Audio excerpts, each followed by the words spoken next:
This is the Resonant Identity, and I'm Terence Waters. So up to this point, we've been talking about understanding what it means to be aware and grounded and regulating in terms of what we're trying to do with processing our identity, which is remaining aligned, very aware of what's happening around us, and ensuring that we make decisions from that place of awareness and calm.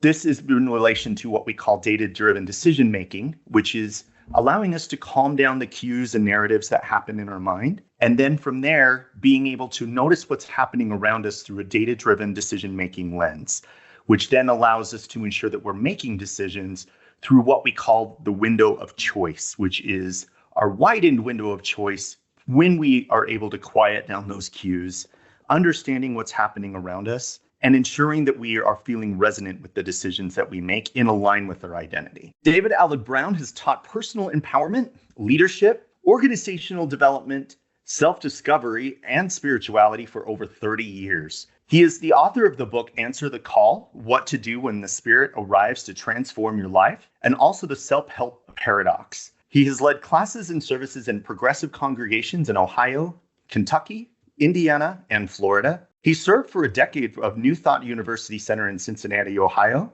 and has worked with churches across the country. He has also consulted for corporations and nonprofit organizations, offering programs on leadership, authenticity, and personal development. He currently holds a BFA from New York University and has a background in auto racing, theater, and coaching writers and storytellers. His most recent publication is an online course called Convergence, which teaches people to recognize and regulate their inner voices, to live intentionally and achieve our goals. And today he'll be discussing how this became his life work and what makes it special. David Brown, thanks for visiting with us at the Resonant Identity. I'm so glad to be here, Terence. Thank you. Yeah, thank you. Yeah, so I just kind of want to start off by understanding a little bit more, first about kind of your background, but also a very interesting first understanding.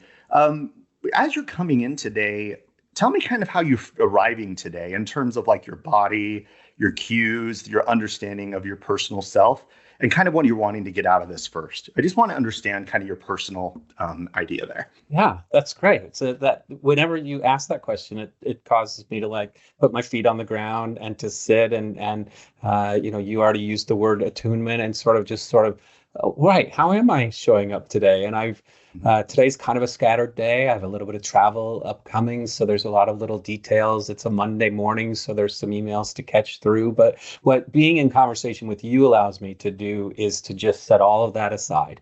And my primary business is teaching and training, but I don't always get to talk about this topic. And so what I love about these hours that I get to spend with you and others is that it just gets me really, really focused in on trying to just bring a truth, to bring forth a real authenticity and what it means to me to be here, which is, okay, there's a business, but what it also is like, this is what I'm meant to do. And so what it feels like is sitting down and being just truly me for especially this period of time when I get to be in conversation. So that's part of why I'm grateful for these experiences, not just because I get to blabble on, but because it does truly ground me, and I'm appreciative. No, I love that. And I love how you actually use the words just be me, which is really the idea, right? Could you just expand on that a little bit more? What do you mean by that? When I teach at, let's say, a Fortune 500 company, which I'll be doing this week, then I'm going in with material that they've presented to me. And it's leadership. It's all the things that I believe in as far as how people interact. I don't teach corporate politics. I don't teach accounting. I don't know anything about that. What I know is about how people can help other people be the best they can be. And so it feels authentic to be there because I make sure I bring myself to that spot. But it's not truly, they're not always my words, and it's not always my format. And I'm certainly aware that in a corporate setting, buttoning up my collar and needing to mind, to understand that culture is a very specific role that I'm playing. So it's that balance. And as I say, I'm not inauthentic there, but I'm certainly maybe a little more constrained. Here, I get to bring what came from within, what is my soul. Like you said it, even like how this became my life's work. Okay, so that's like, wow. And I think that the gift of you giving me the opportunity to do that, and any of us giving someone else the expansiveness, the freedom, the trust, the care, the respect to give them a space to let them do that is just one of the greatest gifts there is. And so I want to make certain your listeners hear it's being able to speak up is amazing. Being the person who provides the space for people to speak up is at least, if not more, amazing. Absolutely. And when you have those opportunities to being able to be authentic, be open, and being honest as well, I can say this all day long on my own podcast, right? All the different things that I'm talking about, identity awareness, understanding what's happening around you. But when you see other people be able to share that experience and see that alignment, it really does cement it, especially when it comes from someone else's background. It's also interesting that you say that in terms of leadership, because that is something that a lot of people don't really actually think about in terms of, well, wait a minute, if I'm a leader and I'm needing to be, present with some of my people that I'm actually, working with as my subordinates or in executive leadership, that's not something that they think about actually either, which is very, very interesting. So I'm kind of curious, actually. So now that we've kind of talked about that, that's a little bit of your background. What got you into this, actually? Like, really, what was the thing that actually pushed you more into understanding, your identity awareness and wanting to instill that knowledge with other people? I'll tell you, I had a very unique, seemingly unique opportunity as a young person, literally in high school.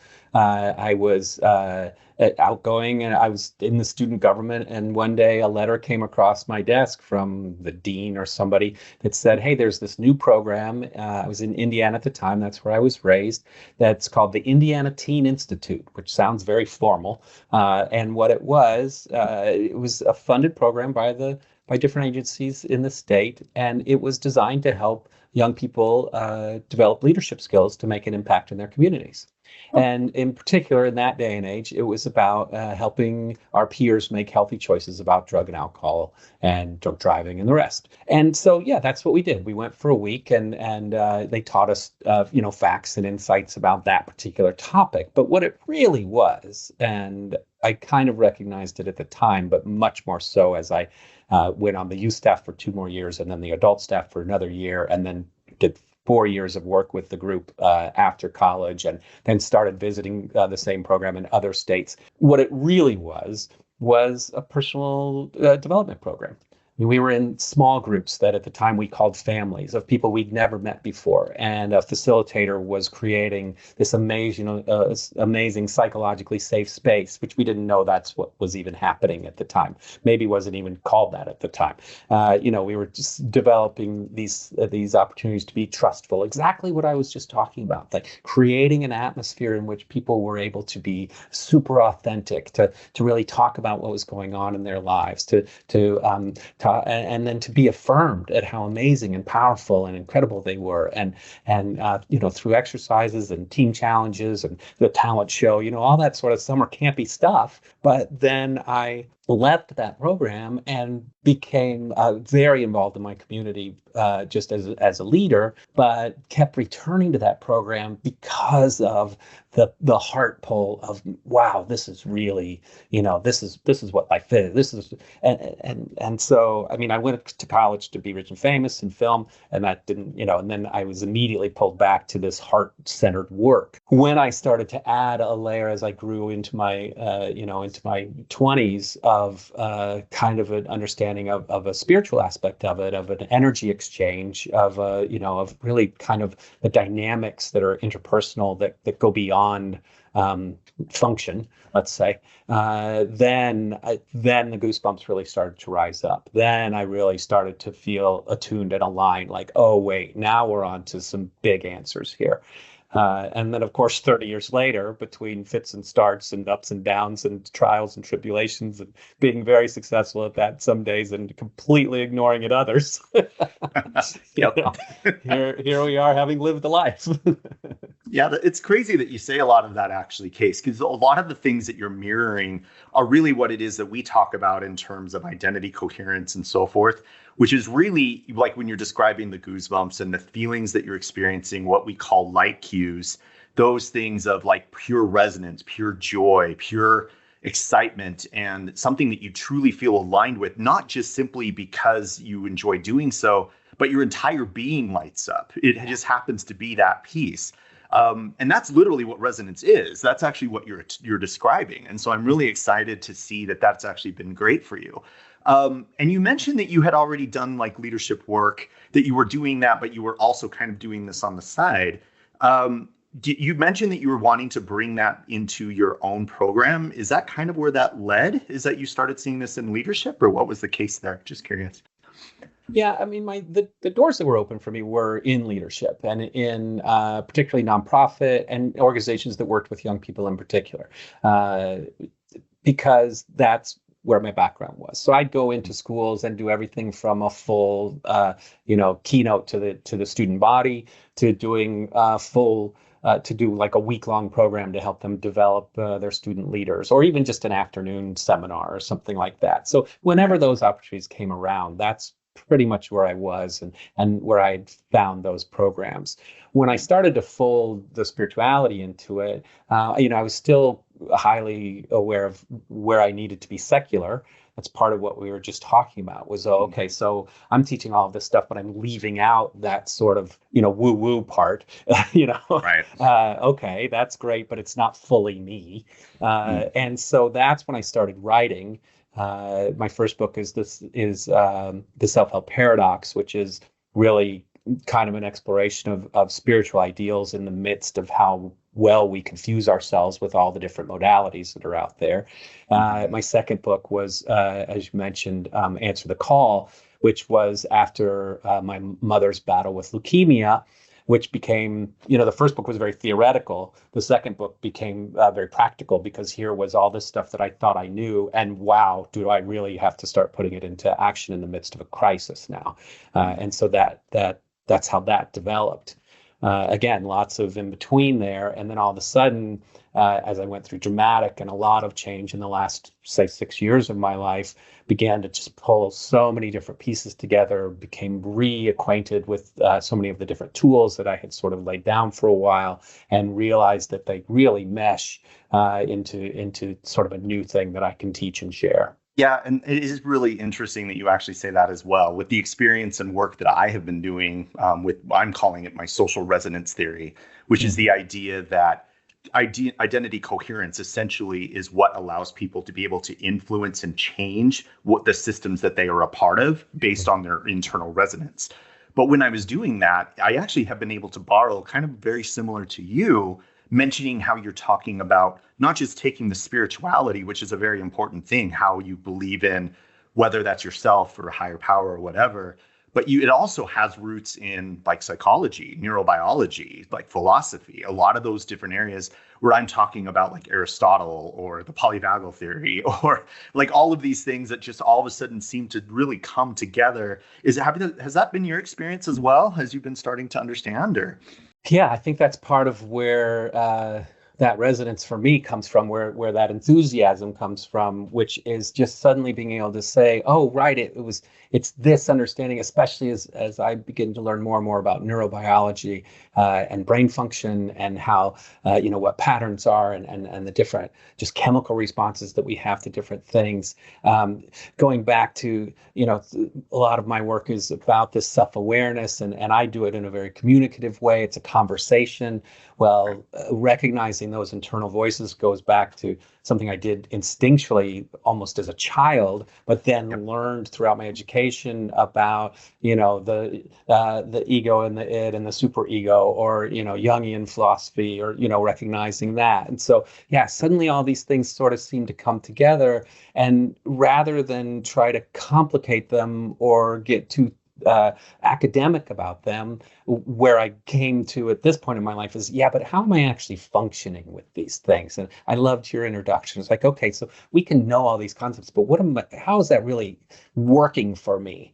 And as I was compelled, forced to, deal with a lot of change, I had to have things that worked. It was no longer a sit back and settle mode. And so I eventually just started writing them down and putting them together in a form that made sense to me and hopefully does to others. Yep. Yeah, I think that's part of where that resonance for me comes from, where that enthusiasm comes from, which is just suddenly being able to say, oh, right, it's this understanding, especially as I begin to learn more and more about neurobiology and brain function and how, what patterns are and the different just chemical responses that we have to different things. Going back to, a lot of my work is about this self-awareness, and I do it in a very communicative way. It's a conversation. Well, recognizing those internal voices goes back to something I did instinctually almost as a child, but then learned throughout my education about, the ego and the id and the superego, or, Jungian philosophy, or, recognizing that. And so, suddenly all these things sort of seem to come together, and rather than try to complicate them or get too academic about them, where I came to at this point in my life is, but how am I actually functioning with these things? And I loved your introduction. It's like, okay, so we can know all these concepts, but how is that really working for me? And as I was compelled, forced to, deal with a lot of change, I had to have things that worked. It was no longer a sit back and settle mode. And so I eventually just started writing them down and putting them together in a form that made sense to me and hopefully does to others. Yep. That's also been the tricky part for me as well, is trying to say, how do you take these very technical aspects and then bring them down into like concepts that people can understand? And so I call that in my framework called the mythic technical process, which is, we can take like understanding emotional intelligence and understanding, our awareness and, those moments of threat response cycle and so forth. And I call that as a widening or the tightening of the window of choice, which is the more widened that you're aware of what's happening, you're able to make decisions, but it's based in those root ideas. It's synthesizing a lot of those different things into ways that we can communicate this to people who may not be able to fully understand, like, wait a minute, where does this come from? What is this actually saying? When instead you can bring it down into those terms and do like exactly what you're saying, which is, how can I make this relatable? How can I, what does this actually mean to this person? And so on. Yeah. Now, I'm kind of curious. Go ahead. I just want to follow that thought a little bit, just as fellow teachers, because I don't know if you've had the experience that I have, which like some of this stuff is very instinctual for me. That sense that like I've recognized these voices in my head since I was, 12. And other people, when I start to explain that, immediately kind of all their filters go up. Well, only crazy people talk to themselves and, blah, blah, blah. And so I'm just wondering if you ever have that obstacle where it's like, no, why doesn't I get this? Like this is natural for me. That's a wonderful question. And I would personally say yes. And it actually has been because I used to be that person, ironically, because my cues were really much more about bracing myself because of having to deal with a lot of like neglect and issues in terms of trauma in my childhood, to where that was just simply how I approached the world, which is constantly react, rather than truly understanding what was happening around me.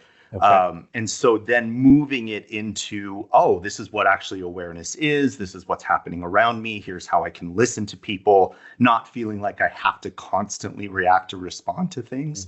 When you then start to approach it and bring it toward other people, it's that exact same thing, because we call that what's called, which we haven't gotten to this in this podcast yet, but I call it in my term, it's a feedback loop called the judgment loop, which is you experience this trigger of someone's giving you information that you're not quite aware of, which is the cognitive dissonance. But either what happens is, if you're aware enough of it, you can bring yourself out of it and then start to understand it from a data-driven lens.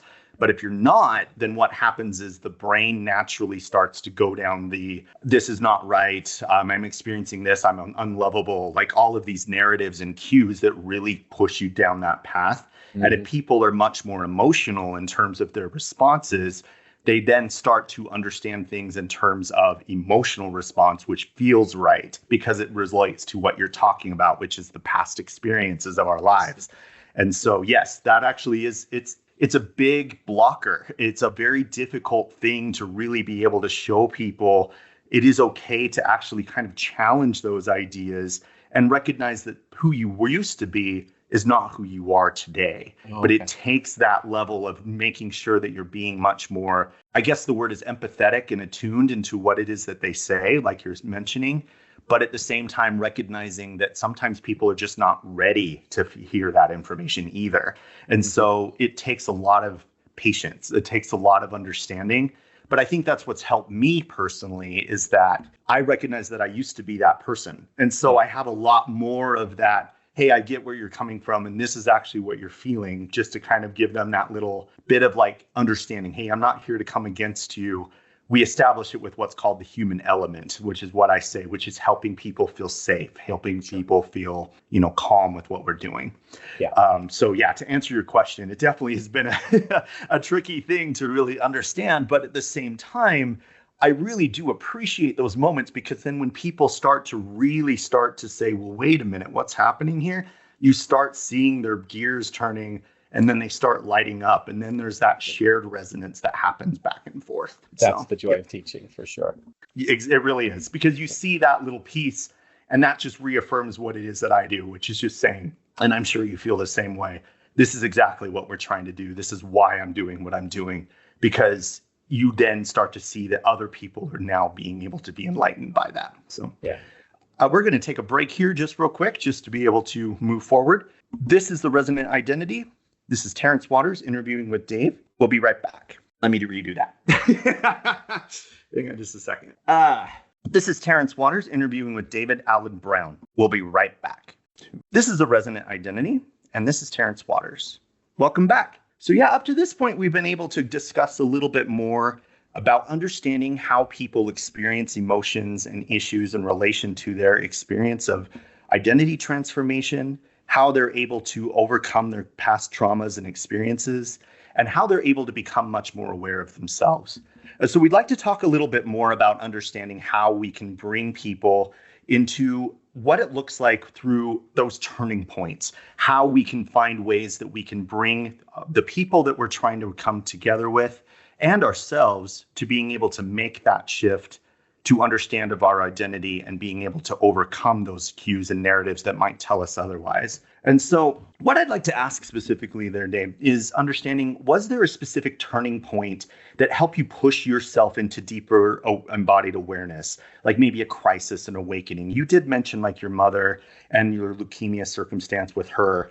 Were there other things that maybe pushed you down that pathway? It's intriguing because during that time of my life, I was so caught up in the mechanics of life. I was integrating different processes, and there are many lessons in that book about, how to make something like that go better. But when we're in a helper mode, let's say, then sometimes and at least for me, I was so disassociated from my own needs at that point, that in fact that and the loss of her sent me further into a mode of sort of disconnect, which may be familiar to some of your listeners, that crisis can do that. We focus so much on just accomplishing or getting through or bearing with what's going on. It just doesn't feel like a time for personal growth. And oftentimes it's on reflection of that. And so I wouldn't say that was the beginning of a long cycle, but it was certainly part of an extended cycle of sort of denial of my own needs or awareness. And I compensated for that with a sense of, but look how aware I am of everyone else. And this moves from being a place of balance to being a place of dysfunction. I had a pretty horrific, sort of Superman complex going on. It's like, look, everybody else is taken care of, and that's fine and whatever. And I sort of just left, and who doesn't love Superman? Like, great, I want to be Superman. Everybody likes Superman. And then you eventually come to realize that, everybody likes it when he swoops in and, saves the day, but nobody's really asking him what he's doing for dinner that night. And so that is a different way of living. He retreats to a literal fortress of solitude when we don't need him. And that's not healthy for those of us who aren't actually Superman, and may not be particularly good for Superman either, but that's a different conversation. Right. So the turning point for me was when I reached enough a pain. I don't know, you maybe have discussed this on your podcast. People bear what they bear until they can't anymore. And for me, I was clearly in a state of functional depression. I wasn't sad. All that was what depression was for me. My depression was a numbness. I was feeling nothing. And so then that turns to despair when, if the internal question is, well, what would make you feel better? And if the response is, well, I don't know. I don't think that anything could. Well, then that became dangerous. And so that's when self-harm became into my head. And I said, okay, then I became afraid, truly. And so I found good help. I had been in therapy before and came to learn not all therapy is equal. So the first step was I found good help. And the second step was I said, I'm not going to bullshit anymore. Like, I'm going to walk in here. I'm going to say everything that's going on. I'm going to not try for a specific answer. I'm going to be my authentic self, at least in this room with this person. And then we go from there on what I think we all need to be reminded is sometimes a very long and difficult process. There is no magic pill or moment here. It takes a lot of time. Yep. I would say we do communicate that as well, which is just there comes a certain point, and it is the turning point or a threshold where you just notice that all of a sudden the scales have tipped, and you just don't have a way back. And in that case, you can do identity alignment or mantras or whatever it is you want to say, but eventually you get to a point sometimes where you do need external help. And that's, again, what those are for, specifically to kind of help you understand a little bit more about yourself, because we can talk about all these things all day long, but yes, if that's where it gets to, absolutely reach out for those resources, whatever they may be, for sure. And then what was your body specifically telling you in that moment, where your mind was like resisting, or where you just kind of noticed? Did you notice like those cues or emotions or things that kind of actually pushed you to wanting to, head to therapy or reach out, or whatever that ended up being? Well, I think there were a couple of things that were happening that were I don't know. I almost said destructive, which I never quite got to that point, but certainly out of alignment. I think there was a point. I was unfaithful in my marriage, and when that was discovered, of course, there was all of the turmoil in the relationship. But what I think is appropriate to this conversation is what I realized was, how many behaviors am I exhibiting that are so counter to who I want to be? Just even lying and deceit and, just simple things that I just thought, those aren't my core values. Mm-hmm. So there were things happening along that route that were like that. I was still teaching and speaking throughout, but would often feel like, the imposter syndrome part. Not that I knew what I was teaching was important and that I was making an impact, but then the next day I would be wondering, what you just said yesterday, David, are you doing that? Are you following that path? So it's so much just about not being aligned is exactly the right word. And so, there weren't destructive behaviors. There were just things that were contrary to who I was and who I wanted to be. And sometimes that literally is behavior. So often we think, is it, I felt bad, which of course I did. Am I numb when I'm depressed? Yes, of course I am. Am I whatever? But really, so often the things that really wake us up are those behaviors. Like, did I just lie? Did I just deceive? Did I just hide in my room instead of go out and be social? Did I just turn down an opportunity? Did I just, those are the death by 1,000 paper cuts that get us. As we're just not being me. And eventually that'll tear us down. It'll tear you down. It'll also have that means of just all of a sudden eroding, because then you just start understanding that, you can say and exude things all day long, but not living it yourself or not actually aligning it with yourself. Eventually those things just die off. Like, that's just kind of what happens, because as you said, I love that 1,000 paper cuts at a certain point. Eventually it's just going to erode you to a point which we call identity collapse, which is, yes, we believe these things and we see them every day, but are we living in them ourselves? if not, then why are we doing what we're doing, right? And you mentioned your values as well, which is saying, those have to be rooted in our identity as well. And that includes the behaviors and the things that we do.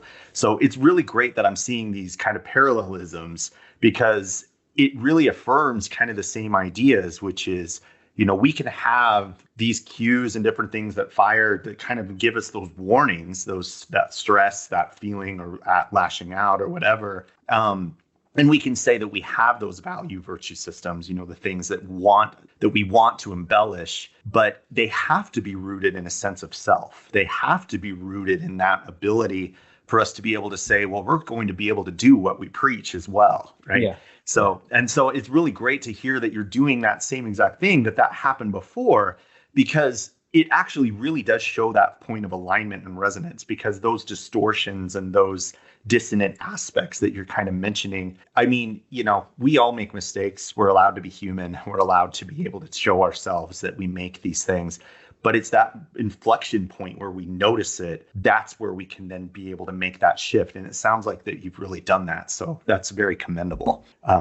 Yeah, and it wasn't all at once, and it happened in different stages, and there were different key revelations, so to speak. I think that's something that I would, just really impress upon your listeners and when I teach, which is that inner trust. Like when you hear a truth, even if it's an uncomfortable one, when something comes to the surface, and kind of sits you on your tail, it's like, pay attention to that. That's a big deal. Yeah, I'll just share one, because I think that it goes to sort of a lot of what we're talking about, which is so for a variety of reasons, including the aforementioned, so I went through a divorce, and I hadn't had a career prior, and I mean there was a lot of change, and just one day I just woke up in my new apartment and was just, there was nothing was danger. Nothing had gone wrong. I just, wrong side of the bed type of thing. And I'm just kind of grumpy, and I'm not feeling good. And, I'm kind of smacking the coffee maker around, and, just, and then there's that nagging voice that says, oh, what do you have to be upset about? Blah, blah, blah. And it's like, you should just feel better. You're like, why are you so, and I do, I live a comfortable, I told my therapist once, I feel bad because I feel bad, because there's a heck of a lot of people who have it worse than me. And so, there's that nagging. And so I'm finally like, okay, I got to get my day going. I'm sitting in the shower, but and so the voice is still there. Like, what are you going? Yeah. And all of a sudden, this just truth came up there, and the voice says, what is it that you really want, David? And this voice screams out, what I want is to be loved, no matter how I'm feeling. Right. Yep. And that's literally exactly right there. The judgment loop and the data loop changing back and forth, which is we consider in the Resonance Core framework, everything is what's called a data point. So like an emotion or a thought or what happens in your mind or your body, like chest tightening or, shortness of breath, or in your case, yes, the nagging voice, that's also another one. Those aren't inherently good or bad things. They're just simply cues and aspects of data that allow us to be able to say, well, wait a minute, we can pause on that. And so it was really cool to be able to hear the way that your voice kind of all of a sudden shifted. It shifted from that negativity and why are you doing this to, well, what are you trying to do here? Because that's where we can introduce, well, like our clarity aspects or curiosity circumstances, which is not saying that these things are bad, but we are getting those cues. And so we all want to be able to pause and say, well, why is that? Wait a minute, what's going on here? And so it's really great that you're actually explaining that, because that's literally what that process is. Instead of going through the dissonance and also the distortions and whatever else, you're challenging yourself. You're really being able to take back and say, wait a minute, what is going on here, so that you can change that aspect and then start to make those decisions that push you toward who you want to become and who you are, right? And so it sounds like that actually is what happened with you. Yes, and we're agreeing on that process, which is then you have to engage with that. See what I either had been experiencing before, or other people might be. Well, that nagging voice is just it is unintegrated. It just wins. Like, it's just there. It's the only thing. It's the only input. It's the only whatever. And it's just like, oh, that just must be who I am. That must be the only truth. That must be what's real for me. And actually, as soon as another truth comes out. As soon as you engage with these different points of input that you're talking about, that's how we get to what I think you call the window of choice, where you begin to understand, oh, these are all just inputs. I mean, I've had Deepak Chopra showed up on my feed the other day and reminded me that thoughts are only thoughts, and literally this visualization, like try imagining setting your thought down on the table and like a lamp and just looking at it from all sides. It's not who you are. It's just a thing. It's just a data point. And I mean, I've had some thoughts. I was like, what? And then I got to a point of like, wait, that's just something I need to engage with here. We're okay. And that's the best part that I get to teach. And I teach my listeners this as well. As soon as you get to that point where you're able to recognize that none of that matters, none of that is actually who you are, you can become free of it. Because you're then able to actually take back your life and make decisions based on who you are. I'm really glad you brought up this example, because it literally aligns with exactly what I've been teaching over the past couple episodes. Yeah, so I can tell that we're talking the same theories here. It's great. I love it. It really is reaffirming a lot of those things, but it's the reason why you and I do what we do, which is just we really want to instill those wonderful things to being able to show people that you don't have to give into any of that. You can just simply use it as mechanisms to make better decisions. And that's all it is. So I'm really glad that you brought this up. This has been wonderful. So, good. Yeah. Let's see. I'm going to pause for a second and I'm going to cut this part out. That's good. No. We went on a great little road there. No, this has been great. So, all right, we're going to take another break and then we'll come back and have a couple of additional questions for David with what's been happening with the work he's been doing. This is the Resonant Identity with your host, Terence Waters, working with David Brown. We'll be right back. This is the Resonant Identity with Terence Waters. Welcome back. So now I just want to add just some personal integration and legacy understanding to being able to see what you have seen in terms of the work that you've been doing in both leadership, group settings, and team, and also potentially with the youth that you were working before. You mentioned that you had used this initially with the youth addiction groups that you had talked with before, and then you started integrating that more into leadership. I am curious with some of the work that you've been doing, because of course there's, the team dynamics and the groups and, working with individuals who may not have as much resonance or embodied awareness. With what you've seen over the course of your work there, David, I'm curious, have you seen a lot of similarities in terms of how people just simply resonate with things, how they start to light up their cues, how they start to understand things? I'm just kind of curious to see how you've seen that in different group settings.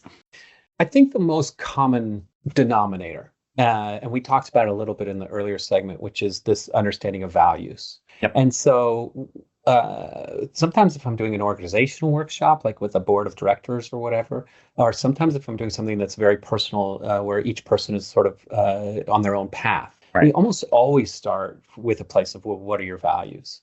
And we define those as, the fundamental things. Like what if it all got wiped away, what would you still have? What would you still start with? What's simply just unchanging? What are the non-negotiables for you? And how, and do you know what they even are? Because it's hard to make choices about those things if you haven't established those for yourself. And frankly, Terence, without even people reading them all out, or if the circle isn't that intimate, we know instinctually that so many of those things are identical across the board. Respect for other people, sovereignty of life, the ability to make choices, if not unconditional loving, at least unconditional kindness. Just the way we interact with people with respect. All of these things just flow in every age group, in every setting. I don't. In a corporate setting, I talk about the difference between management and leadership, and that this isn't a management course where you're trying to work towards outcomes. I'm not going to tell you how to be more efficient. And the reason people come to so often they're assigned by the corporation, which is think about that. That's a huge investment by a major corporation to say, look, we're going to make sure every single one of our leaders have these fundamental skills. And the fundamental skills are listening, empathy, Yep. recognizing people for their human nature, wanting them to be able to advance along their own goals, celebrating their celebrations and their accomplishments, lifting them up to something Yep. better. All of these things, which outside the corporate world, we sometimes think are the antithesis. And in some corporations, they may well be. And I walk into places of all sizes with all age groups of people who sit there, and whether they were signed or not, by the end are reminded, by me at least, hey, what kind of human are you showing up with in this place, which makes up probably at least a third of your life, and with these people who have become the primary recipients of your energy, experience, leadership, and love. And people suddenly were like, wait, what? That's just Ed in accounting. I'm like, you see Ed every day. Like, what are you doing? What do you value about the fact that you're in a relationship with Ed? And so those types of things that so often people don't, they perceive them as normal. That's just Ed in accounting. And all I'm trying to do is just elevate them to the fantastical, because every relationship we have is the opportunity to enter into a fantastical place of support and kindness and in my world, love. And so that's what I see mostly. And not everybody gets there. Not everybody gets beyond a notion of they want it to be about intimacy, and that's not where I'm trying to go. They bring their own stuff, but just those sorts of like, why are you how are you responding to the people that the universe is bringing into your life? And whether that's Ed in accounting, who you see probably every day, or stranger in line at the grocery who you may never see again. Yep. And I'll bring this one up because this is not something we've quite gotten to in my podcast just yet, but I'll go ahead and mention kind of the themes that David's talking about here, which is we all have an interesting introspective idea of what it is we want to experience in life.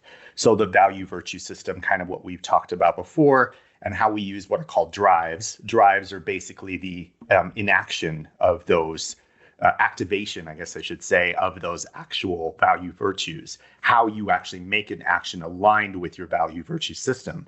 But then working through it outwardly, which is what we haven't quite talked about yet, we all have innate needs of trust, of safety, of wanting to feel heard, wanting to experience those relationships that actually make us feel much more valuable, that actually also expand our ability to being able to make decisions that land with maximum impact. And that comes down to things that we talk about called the human element, which is first giving that baseline of understanding that, hey, you're safe with me.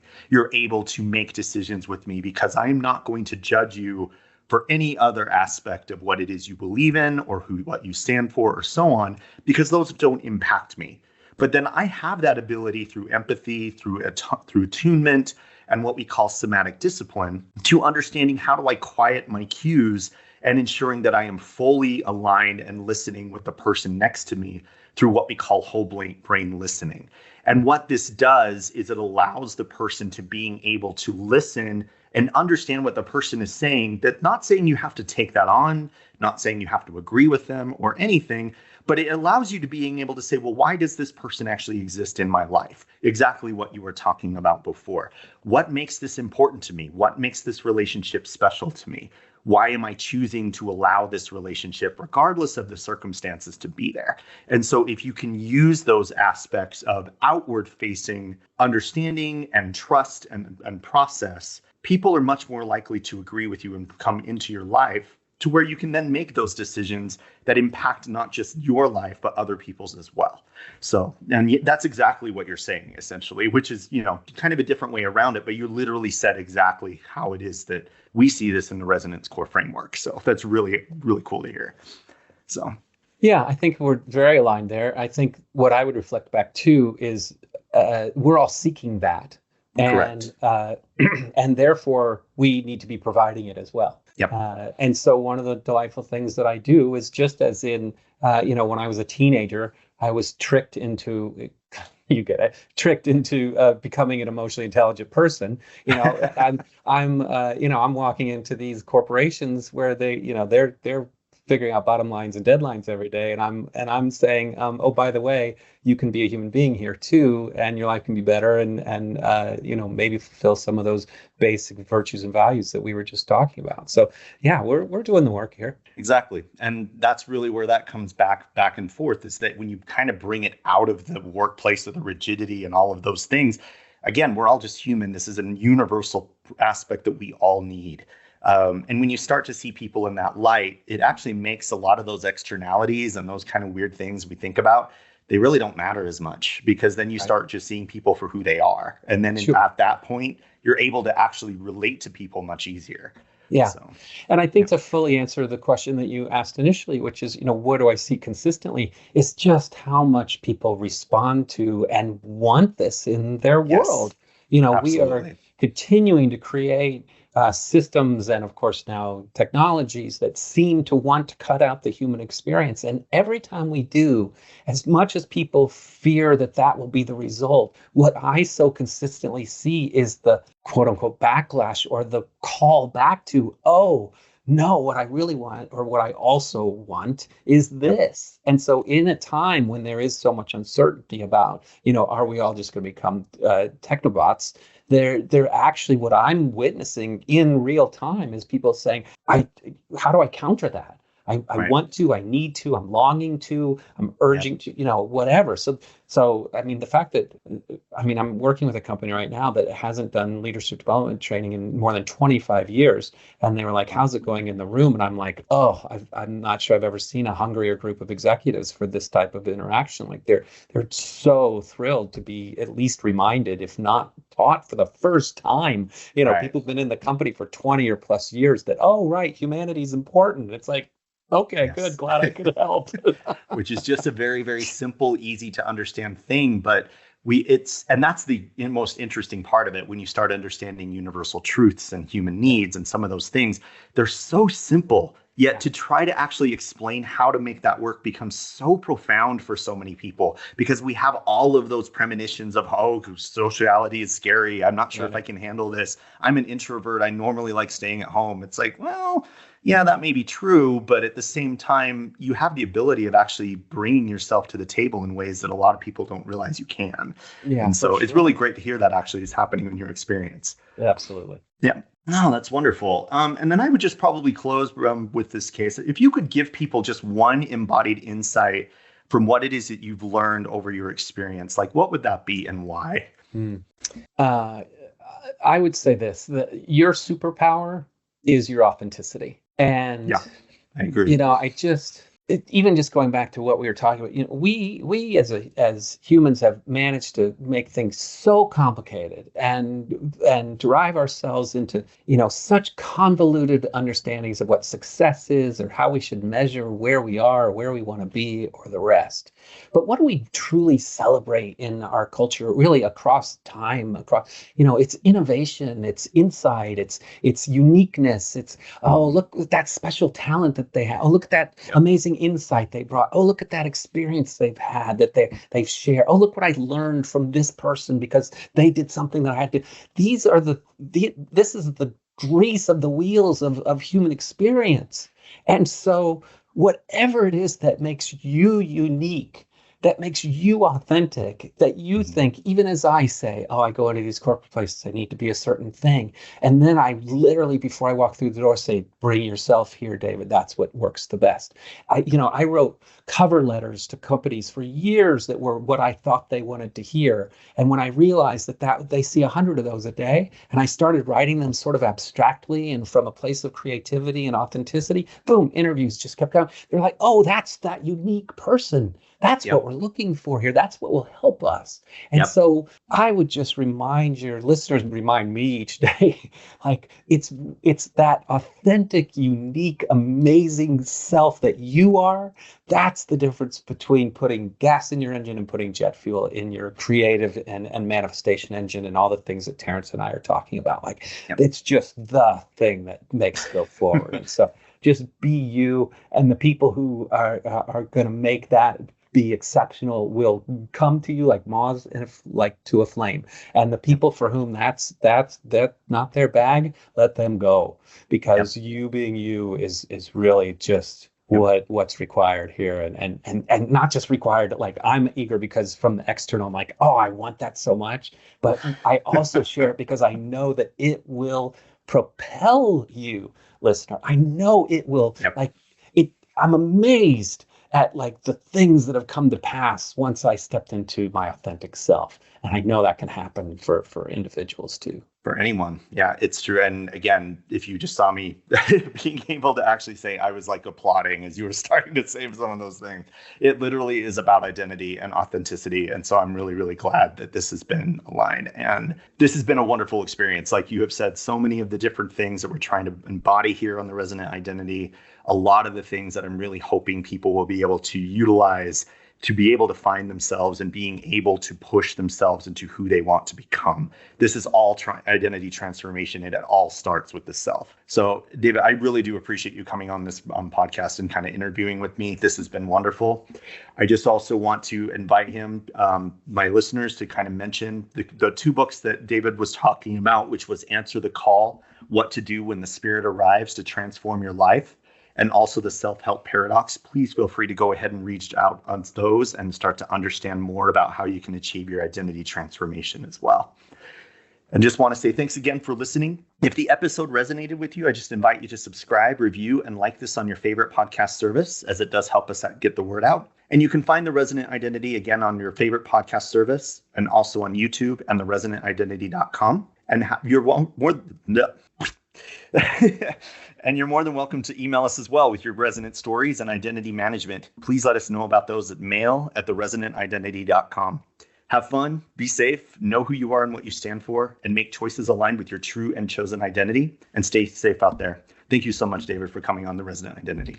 Thank you, Terence. And by the way, folks can also go to my website to find my books and my program Convergence, which has a number of practical worksheets and lessons about how to incorporate some of these things that we've been talking about. It's davidallenbrown.com. Easy to find. Just make that middle name spelled right, ALAN. But davidallenbrown.com will find all of the stuff that we've been talking about. Thank you. Perfect. Thank you, David, for that information. Just know also we will have links to these different options, his book and Convergence, and also his website in the show notes. So you're welcome to find that on the podcast note. We invite you to share the show with someone you care about or whoever is exploring identity, alignment, resonance, or transformation. You can follow this podcast on your favorite platform and leave a review to help others find it. All links, including our YouTube channel and website, are in the show notes and can be found at theresonantidentity.com. This podcast is governed by FlexLine's Terms of Use Policy, Responsible AI Use Policy, and others which can be found in the show notes and also on our website.